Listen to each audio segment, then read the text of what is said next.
Anxiety is a natural part of the human condition. We can all expect to feel anxious and worried at one time or another. The key thing to think about is what can you do to support your teenager to develop the tools to cope with those feelings. One of my children does suffer from anxiety quite a lot, and he gets nervous in any new situation at all. Starting a new school, when he started high school, that was a really difficult time. When I'm stressed out, I don't really like showing it to people. I keep it to myself.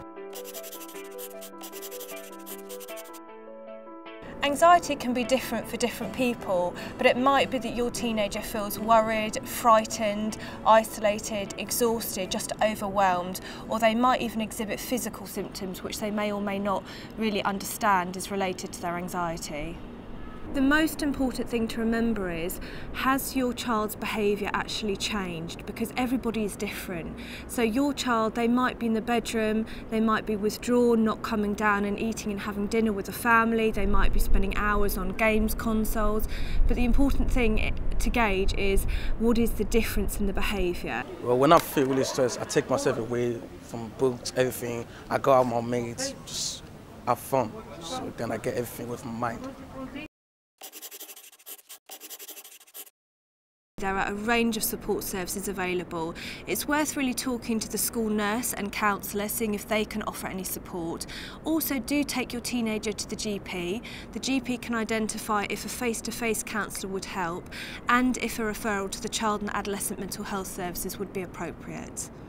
Encourage your teenager just to get involved in sports, group activities, keep active and keep a healthy lifestyle, because all of that is going to help them to become less withdrawn and to manage their anxiety.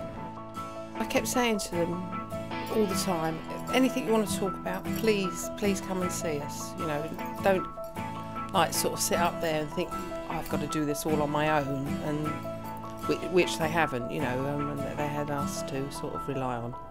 Do try and talk to your teenager, address what your worries and anxieties are, let them know that you're not ashamed, you're not embarrassed, you're not disappointed in them, and there's no blame around what's happening.